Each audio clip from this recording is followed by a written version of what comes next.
Bom, então voltando à nossa historinha, quando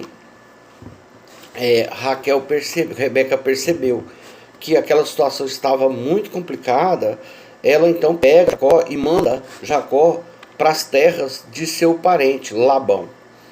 E lá, enquanto Jacó estava lá morando nas terras de Labão, que Labão tinha umas filhas, Jacó então conheceu ali, né, a Raquel. Jacó então olhou para Raquel, se interessou muito por Raquel, chegou para o seu tio Labão e disse: olha, tio, eu queria me casar com Raquel. E ele disse: olha, então vamos fazer o seguinte, você trabalha 7 anos para mim, para pagar o dote de Raquel. E assim Jacó fez, trabalhou durante 7 anos, sonhando com aquele momento que se casaria com a sua amada. E quando chegou o dia do casamento, ele teve a infelicidade de provar do seu próprio veneno, porque Labão mandou que os seus empregados o embriagassem durante o dia todo. Ele ficou bebendo, bebendo, bebendo, e quando chegou a noite ele casou. As noivas vinham com a cabeça coberta e foram para a noite de núpcia, né? E ele consuma o casamento, e de manhã, quando ele acorda, ele descobre então que a mulher que estava na cama era Lia, uma irmã mais velha de Rebeca, a de Raquel, e não tão bonita, não tão formosa quanto Raquel. Então ele vai falar com o tio.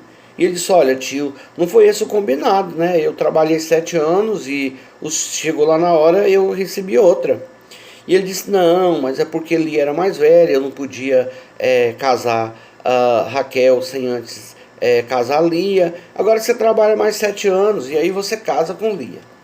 E ele realmente estava apaixonado, né? E trabalhou mais 7 anos para casar com Raquel. E dessa vez ele ficou lúcido, né? Não bebeu e conferiu, né, se era realmente Raquel. E então ele consuma o casamento depois com Raquel. Mas automaticamente aí já havia, durante esses 7 anos, ele continuava mantendo relações sexuais com Lia, e ele já tinha filhos com Lia. E o tempo foi passando. Lembre-se que a poligamia era algo muito comum no passado, né? Só no passado, agora não é mais não, né? Então, ele durante esse tempo todo ele teve filhos com Lia. E agora, então no total ele teve 12 filhos. E durante esse período ele tem um encontro com um anjo.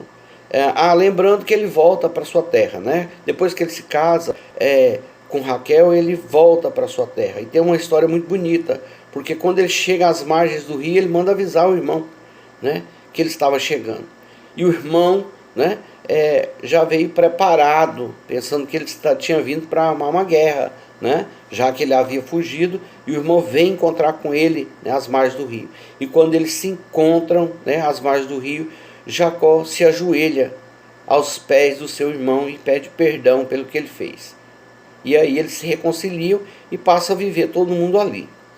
Naquele momento, durante esse período, Jacó tem um encontro com o anjo. Ao ter um encontro com o anjo, ele tem uma mudança na sua vida, em todos os sentidos, inclusive no caráter.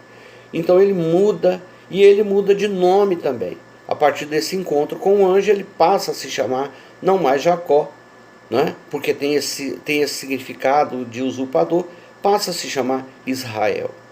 E a partir de agora nós vamos todas as vezes fazer referência a ele como Israel e não mais como Jacó. E ele então, dessas mulheres, ele teve 12 filhos.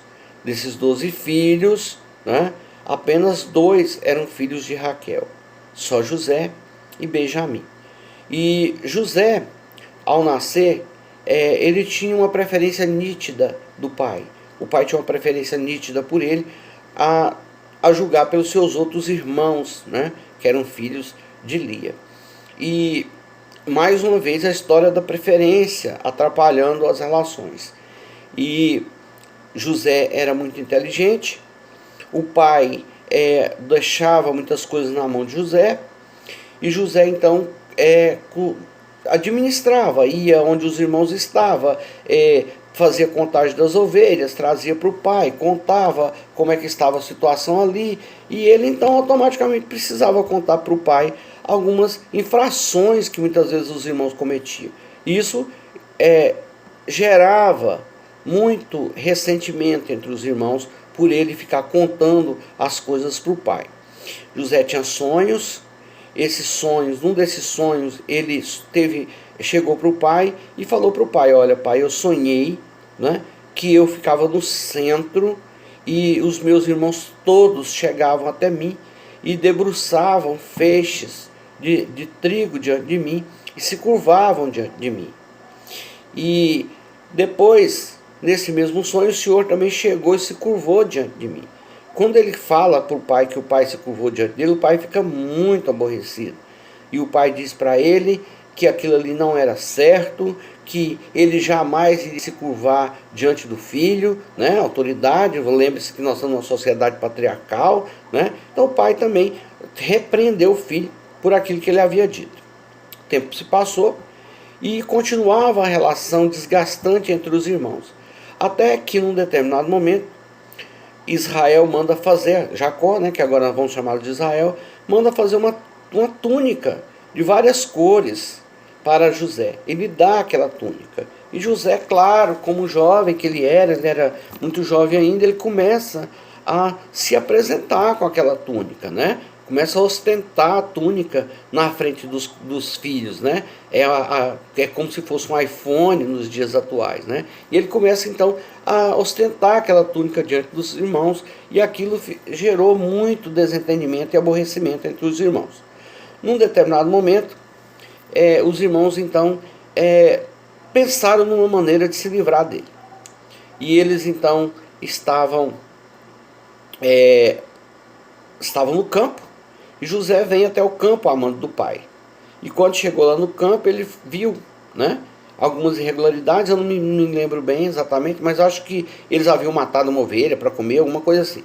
E ele então diz: eu vou contar para o meu pai. E aí eles brigam, e eles dão uma surra em José, e diz: vamos matar ele. Vamos matar ele. Um dos irmãos mais velhos, né, me parece que é Rubem, se não me falha a memória, diz: não vamos matá-lo. Vamos fazer o seguinte: joga ele no poço ali, tem um poço seco, jogou ele lá, vamos pensar o que faz com ele. Nesse meio tempo aparecem os mercadores de camelo que estavam indo para o Egito. Então eles acharam uma solução muito prática para resolver o problema. Venderam José como escravo para o mercador de camelo, pegou aquela túnica bonita que o pai havia mandado fazer, matou uma ovelha, jogou o sangue sobre a túnica, chegou para o pai e diz: olha, um animal selvagem comeu José. O pai chora muito, o pai se debulha em lágrimas, e a história de José agora vai para o Egito. José foi amarrado como todo escravo, ele provavelmente foi caminhando pelo deserto, lá da região onde eles estavam até a cidade de Avares, né? Hoje a cidade do Cairo, no Egito, né? E lá em Avares são mais ou menos, se você pegar ali se você fizer essa conversão hoje, dá aproximadamente 600 quilômetros. Então é como se José tivesse ido daqui de Barreiras até Brasília, caminhando amarrado atrás de um camelo, né? Debaixo do sol quente. Ele não deve ter ficado nem um pouco feliz com esse desfecho. Quando ele chegou no Egito, descobriu-se ali, quando o seu dono, agora que havia pago por ele, descobriu que ele era um escravo atípico, e por isso ele seria bem valioso. José sabia ler, José sabia escrever, né? Falava o dialeto dele, mas falava também ali o dialeto que se falava no Egito. E isso era muito, muito raro de acontecer. Então ele era um escravo top de linha, né? E então dava para cobrar bem mais caro por ele, dava para fazer um bom negócio. Lembrando que José é um jovem, provavelmente ali com 14, 15 anos de idade, mais ou menos, naquele momento. Então o mercador o coloca à venda, né, numa promoção.